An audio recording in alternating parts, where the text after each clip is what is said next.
Good morning, students. Welcome to the poetry class of BA third year. I am Kamla Ratnu, Assistant Professor in English.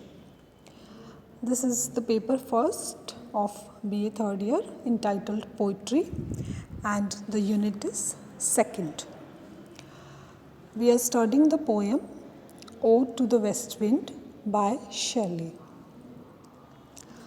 Now, as we have studied that the poem Ode to the West Wind describes the effect of the west wind on the earth as well as the sky and the sea.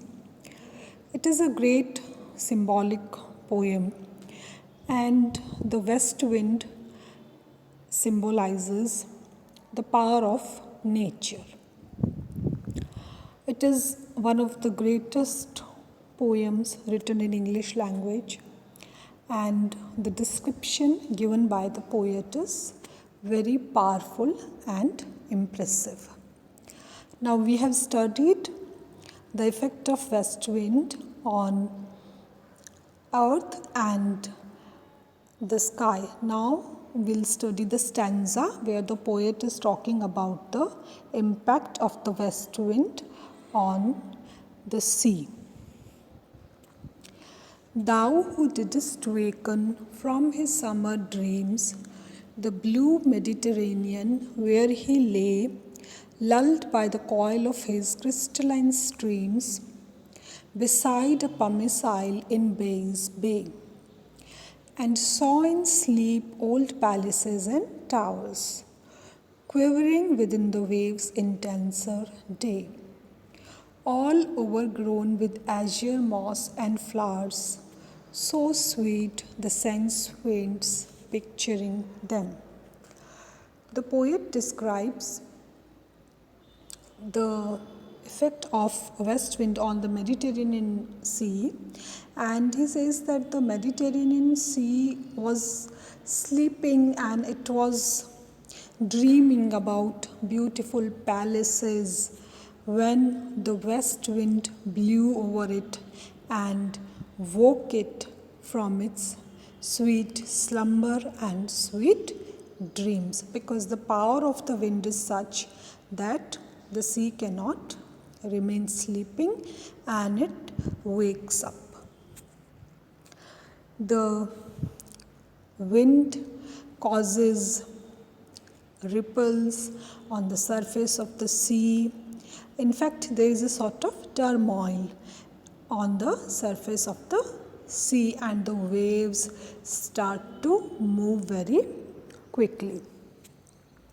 And the poet has given a very beautiful description of the dream of the Mediterranean Sea, and he says that the sea saw in its dream beautiful buildings, and there is also this description that the buildings are overgrown with azure, moss and flowers. Azure means blue colored, and since the buildings are underwater, so they are covered with moss, but they are so sweet, this whole imagery, that our sense faints picturing it. And the sea was lost in such beautiful dreams when the west wind woke him up, because it is such a power, it has this incredible power and vigor of its own that it moves even the seas and the skies and earth. No aspect of nature is left untouched by the wind. It affects all the aspects of nature. It symbolifies the preserver as well as the destroyer. It is not a destroyer in a negative sense, it destroys in order to create. So it is a great force of nature, and the poet tries to derive inspiration from the wind to make some improvement to mankind via his writings. And he says that he wants to give a message to mankind, and he says that the wind should spread his message to mankind. And as we know that all the romantic poets were greatly inspired by nature, and they saw nature as their friend, philosopher and guide. So Shelley has also in this poem regarded west wind as his friend, philosopher and guide, and he wants the wind to spread his message to humanity. So today we have studied the stanza in which the effect of the west wind on the sea is described. We will study further about the effect of the west wind in our coming class. That is all for today. Thanks.